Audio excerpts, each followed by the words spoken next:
कैसे हो आप लोग। आज के इस वीडियो में हम जानेंगे दूरी, विस्थापन, चाल, वेग, निरपेक्ष वेग तथा सापेक्ष वेग के बारे में कुछ जानकारियां हासिल करेंगे। आइए देखते हैं। चलिए सबसे पहले दूरी की बात करते हैं। डिस्टेंस गतिमान वस्तु द्वारा तय किए गए पथ की लंबाई को दूरी कहते हैं। इसमें केवल परिमाण होता है। वस्तु द्वारा तय की गई दूरी शून्य नहीं होती। आइए इसे समझते हैं। मान लीजिए कोई बिंदु ये A है और ये बिंदु B है। अगर हमें A से B तक जाना है तो हम A से B ऐसे जा सकते हैं। A से B जाने के लिए हम ये रास्ता अपना सकते हैं और A से B जाने के लिए हम इस तरह भी जा सकते हैं। अर्थात अगर हम ये रास्ता तय करते हैं, एक रास्ता ऐसे भी जा सकते हैं, क्योंकि यहाँ में दिशा का पता नहीं है, इसलिए जो है ये जो रास्ते की चली गई, जैसे A से B तक जाने में चली गई दूरी यहाँ पर कम होगी, यहाँ अधिक होगी। अगर और जो है मान लीजिए इधर ये दूरी तय करते हैं तो ये इससे भी अधिक होगी। अर्थात इसमें दिशा नहीं दी गई, इसलिए ये अदिश राशि है।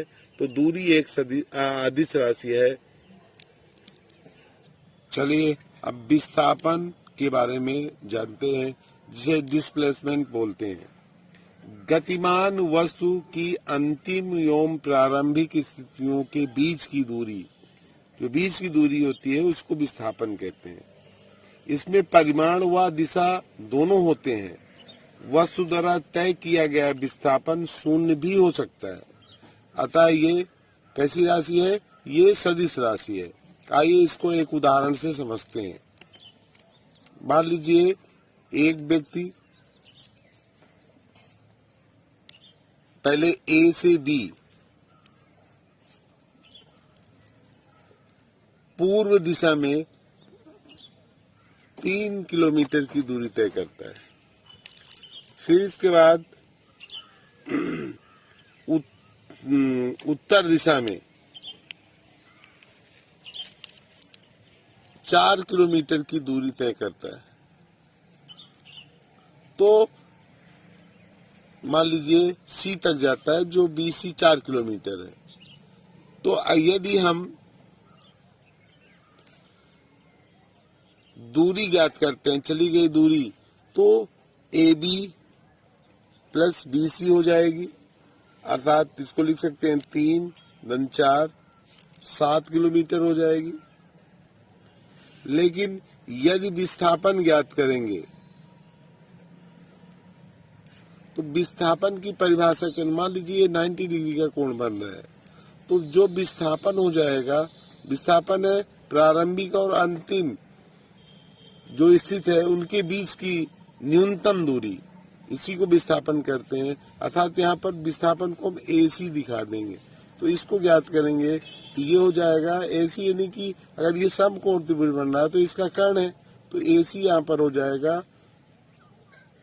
अंडर रूट के अंदर 3 का वर्ग प्लस 4 का वर्ग, ये हो जाएगा 9, 16 जोड़ देंगे 25, और 25 का जो वर्गमूल है वो 5, अर्थात इसका विस्थापन 5 किलोमीटर होगा।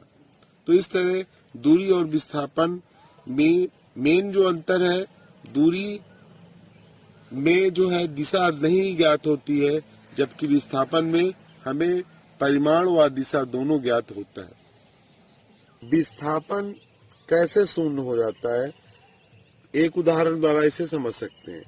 मान लीजिए आप घर से विद्यालय आती हैं और इसके बाद वापस पुनः घर पहुंच जाती हैं। यदि आपके घर से विद्यालय की जो दूरी है वो 3 किलोमीटर है, तो आपके द्वारा आने और जाने में तय की गई कुल दूरी 6 किलोमीटर, 6 किलोमीटर हो जाएगी, परंतु विस्थापन आपका शून्य हो जाएगा, क्योंकि आप घर से चलना शुरू की थी और घर में पुनः पहुंच गई, यानी कि अंतिम स्थिति और प्रारंभिक स्थिति का जो अंतर है वो शून्य है, अतः विस्थापन भी शून्य हो जाएगा। आइए अब चाल के बारे में जानते हैं। कोई वस्तु एकांक समयांतराल में जितनी दूरी चलती है उसे वस्तु की चाल कहते हैं। चाल बराबर होता है दूरी बटे समय। अगर इसका मात्रक निकालना है तो चाल का दूरी बटे चाल बराबर दूरी बटे समय होता है। दूरी का मात्रक मीटर है और समय का मात्रक सेकंड है।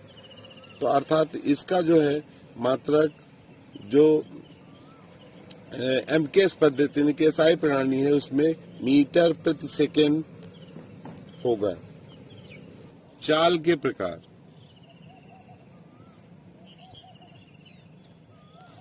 चाल दो प्रकार के होते हैं। एक तो आपका हो जाएगा समान चाल।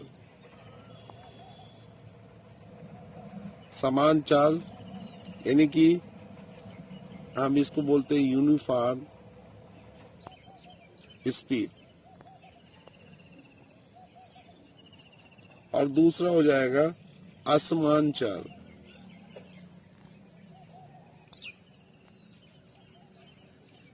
Non uniform speed.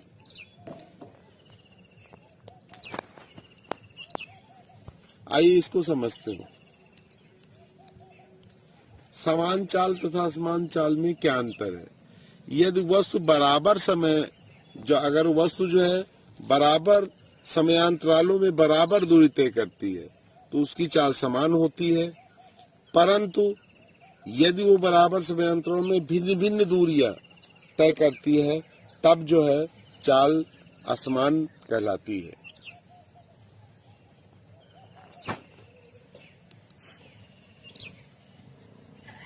वेग, वेलोसिटी।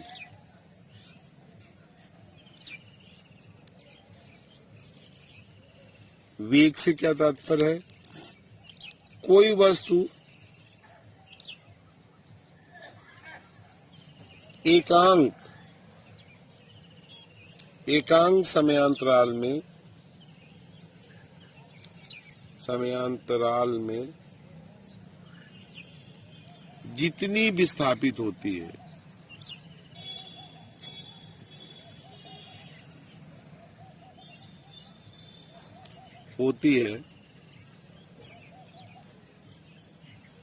उसे उस वस्तु का वेग कहते हैं। उसे ही उस वस्तु का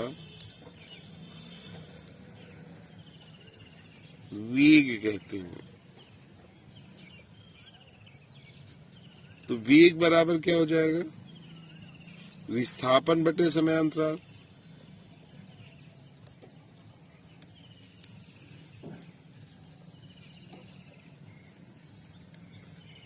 ये कैसी राशि है? क्योंकि इसमें दिशा हमें पता होती है इसलिए ये सदिश राशि है। इसका भी मात्रक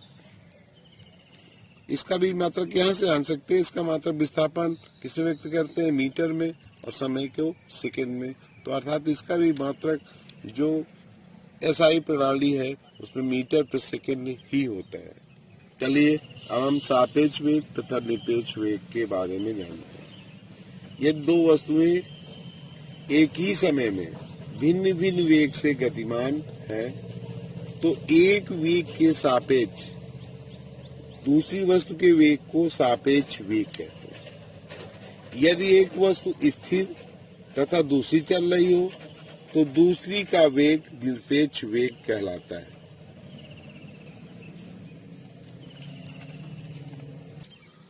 मान लीजिए, आइए इसको एक उदाहरण लेकर समझते हैं। सापेक्ष वेग क्या है? मान लीजिए दो वस्तुएं, मान लीजिए एक वस्तु ए है, इसकी चाल u मीटर प्रति सेकेंड है।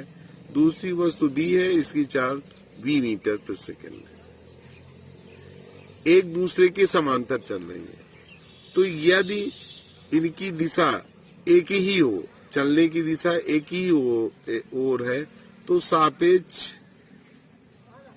वेग क्या हो जाएगा? अगर एक ही दिशा में है तो सापेक्ष वेग हम निकाल लेंगे, ये हो जाएगा v माइनस यू। सापेक्ष वेग v माइनस यू हो जाएगा अगर दिशा एक ही हो, एक ही दिशा के लिए। यदि दिशा विपरीत हो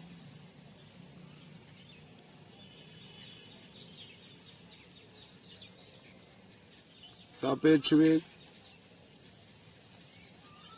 तो ये हो जाएगा v प्लस यू।